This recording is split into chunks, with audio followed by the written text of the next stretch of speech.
Ayan, personalized ba na open and close signage ang hanap mo para sa inyong business o mga pwesto. So, panoorin nyo itong video at paano natin ito gagawin at kung magkano yung magiging presyo niya. So, samahan nyo ako sa ating video na ito. So, ayan. So, unahin natin syempre yung pag-layout.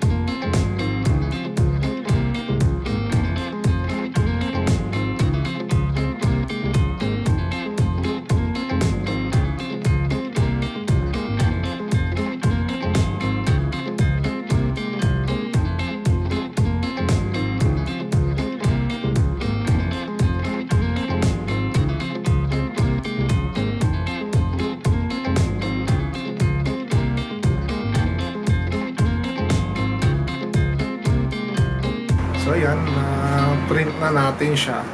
Waterproof na to yung pero technically hindi pa siya scratch proof. Hindi yung naman siya madaling ma-scratch kahit ano.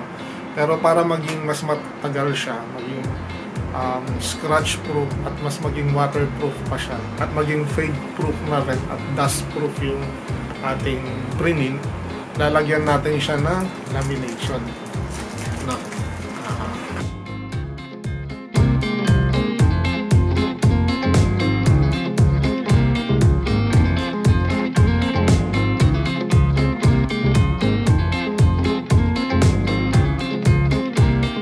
Ayan, mayroon tayong tirang Sintra board dito na yung black Sintra board natin. So dito na, yung nakat na natin siya, ginamit natin yung sliding cutter natin. Pero pwede rin naman gunting. So as dito natin siya ididikit. Hindi ko na ipapakita paano siya ididikit. Pero sticker lang kasi siya. So ididikit mo lang siya dito. Tapos papakita ko na lang yung finished product. So eto guys, yung finished product natin. Nalagyan na natin siya ng eyelet dito. Binutas na natin. So tapos tinali. So yan, pwede mo na siyang isabit dun sa mga pwesto. Open and close. So magkano nga ba yung halaga nito?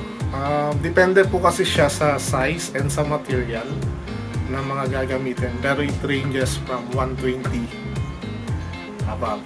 So depende sa laki, depende sa size. Ano ba yun? Paulit-ulit. Laki na nga, size pan. Depende sa size, depende sa materials na gagamitin. Kasi nga, ang mga materials natin na gagamitin dito ay yung A4 na vinyl printable stickers. Doon pa lang, meron na iba't ibang klase. Meron tayong para sa mga ganito, pwede natin gamitin is yung glossy or yung matte. Tapos yung sa top niya doon, meron rin siyang glossy, meron rin matte, meron rin tayong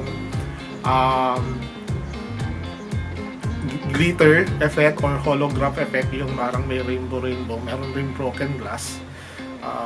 Yun yung mga materials na pwede natin gamitin. So yung price niya talaga magre-range depende sa materials na gagamitin natin. Pero mas sulit siya kasi nga hindi siya nabubura, hindi siya na-scratch, hindi siya, kumbaga kung madudumihan man siya, kahit punasan mo siya, kahit basahin mo siya kasi waterproof din siya, hindi siya nagfe-fade, hindi siya nabubura. Hindi kagaya nung may mga nabibili kasi yung plastic, tapos kapag nakukuhan mo lang na scratch mo lang siya ng kukuburado na siya, natatanggal na yung paint niya. So ito hindi. So yan, salamat ulit sa panunod nyo sa video namin at sana supportahan nyo ang aming maliit na negosyo. Dahil sa bawat suporta nyo, nakakapag-ipon po tayo para sa ating pang-paopera. So yan, salamat muli sa mga suki natin dyan at patuloy na sumusuporta sa ating page at sa ating negosyo. Salamat at hanggang sa susunod.